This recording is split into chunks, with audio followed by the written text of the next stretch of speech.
Hey everybody. Y'all probably noticed that I didn't make an entry for the 7th episode. Between the time constraints I had that week and the sudden plot twist, that being the governor's plot twist, I decided against it and to just wait and see what happened this past Sunday. Now it's been almost a week already, so I apologize for that, but let's get to the video. That was the big thing that made me decide not to make an episode a week ago. Being that the governor went from possible family man to let's attack the prison again. And I don't think it was entirely that was his plan from the start. I believe there were just a couple of things that happened along the way that forced him to transition from a normal person into the governor again. Things like Martinez and then Mitch and his brother all showing that they weren't good enough leaders, that the camp wasn't safe, that Lily happened to tell Martinez that it was the safest she'd ever felt when she was under his protection. And the big one, I believe, is when Rick spoke of at the fence how they can change, how they can come back from their madness.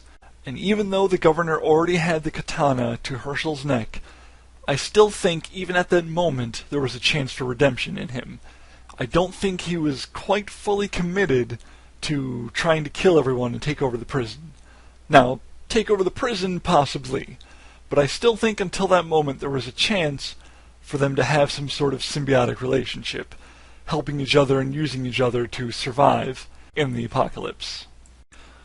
But when Rick said that you get to come back from the madness, and the governor then whispered, "Liar," I think that was the big turning moment, because for the governor, there is no coming back. He already tried, and it failed miserably. He almost immediately had to be the governor again. And we know that he didn't want that necessarily, as he told Martinez exactly that as he threw him into the Walker pit. But he didn't want it. He didn't want to be the leader. He didn't want to be the governor. He just simply didn't have a choice. He had to take up that madness mantle again. And so when Rick told him that he could come back, it set the governor off.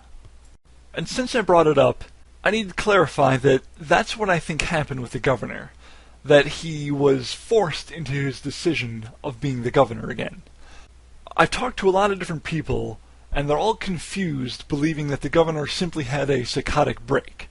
That he went insane and killed Martinez because he was yelling about how he didn't want to be the leader, but then became the leader anyway, and blah blah blah. I don't think it was psychotic at all. I'm not saying he's not a psychopath. What I'm saying is that he was hanging out with Martinez on top of the trailer, or RV, and they were hitting golf balls, and then Martinez asked him maybe that he could help him lead. And when the governor heard that, he knew he had to get rid of Martinez, because Martinez wasn't a strong enough leader. He was admitting that he needed the governor's help. So the governor killed him to take him out of the equation. Then the next day, he stood around to see who would take up the leadership mantle. It turned out to be Mitch and his brother. I don't remember the other guy's name. Doesn't matter, they're all dead now. And the governor sort of accepted this at first. He had this look on his face as if to say, I don't know about this. But he gave him a chance, went out hunting with them, or scavenging for supplies at least, and they came across the camp of people, and the nicer brother decided they shouldn't attack those people and take their supplies, or even just stealthily steal them, and so he had to be removed from the equation. Then Mitch turned out to be sort of a mindless, second-in-command personality, as the governor easily demonstrated by telling him that he killed his brother, and yet recruiting him anyway, so the governor knew he had to take over. And as soon as that was the case, it was the prison or nothing. They had to keep the camp safe, especially after the little girl Megan got attacked by a walker. So there. I'm not saying it was entirely without psychosis, but I don't believe the governor did what he did without reason. And speaking of reasons, I want to comment on why I believe Herschel was smiling when he was killed. Well, right before he was killed. And that's because I think he finally heard Rick say the thing they've all been waiting to hear. They being the group at the prison. Everyone, including Herschel and Carol, have been waiting for Rick to take control again. It's not that they haven't been able to handle things, and that the prison has been doing poorly without him, but he's known as being their great leader. He has kept them alive through everything, and just about everybody has been asking him to come back. If you look back at these past 8 episodes, although not really the 8th, 7th, or 6th one, because it was all about the governor, but if you look back, you'll see many instances of different individuals from the prison talking to Rick about being just a farmer, or being a pacifist, or taking a break, what have you. They have all been wanting him to take up his leadership role. So when Rick gives his speech, especially the part about being able to come back from madness, Herschel is smiling. He's delighted to finally hear that the group he's leaving behind, that the man that he trusts to watch over his daughters, is finally going to be that man again. Now after the attack, they do a lot of splitting up of the entire group. Different people are with different people, and I have no idea what's going to be going on. The one thing I want to comment on is the confusing situation of what happened to Michonne. She stabbed the governor, helped Rick up, and then disappeared. I don't know if they did that on purpose, or if she had something more pressing to go attend to, though I don't know what the hell that could be, but she was suddenly gone. She wasn't there when Rick came across Carl, or when they came across the car seat, so I don't know. As for Judith, I don't think she's actually dead. I'm not sure why the car seat would be so bloody, but I don't think that she's gone. I could have sworn that I saw someone carrying her the first time I watched the episode, after the little girls set her down in the car seat.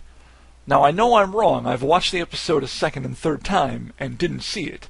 So I know that's wrong, and maybe that's just the impression I got, but I don't think she's gone. The one very strange thing that they still are keeping alive as a plot point are the rats. We already saw the scene episodes ago where they showed rats being fed to the walkers, and then eventually Sasha and the others found them at the fence, the dead, fed walkers, or rats, excuse me. But in this latest episode, they showed a rat dissected, or in the process of being dissected. It was a confusing little scene, and obviously it didn't have anything to do with the episode in full, but I'm glad that they're keeping it alive, especially if it was Lizzie who's been feeding the rats and apparently dissecting them, because she's now with Tyrese, the person who lost Karen and David to what was a plague-like outbreak, and who was the one who was so upset upon finding the dissected rat. So if she ends up admitting to him that it was her, and that she's been feeding the walkers to get them to come to the fence, that could be an interesting little story twist. Perhaps Tyrese will even kill Lizzie. And the last thing I want to comment on is the fate of the governor. There is a chance that he's not dead yet. I know he was stabbed through the chest, seemingly the heart, and I know that Lily came up and shot him in the head, except they didn't actually show him being shot in the head. Now that's a little unfair, because we didn't see Dale get shot either. We were treated to the audio effect, with Daryl holding the gun right over his head, so we can safely assume he's dead.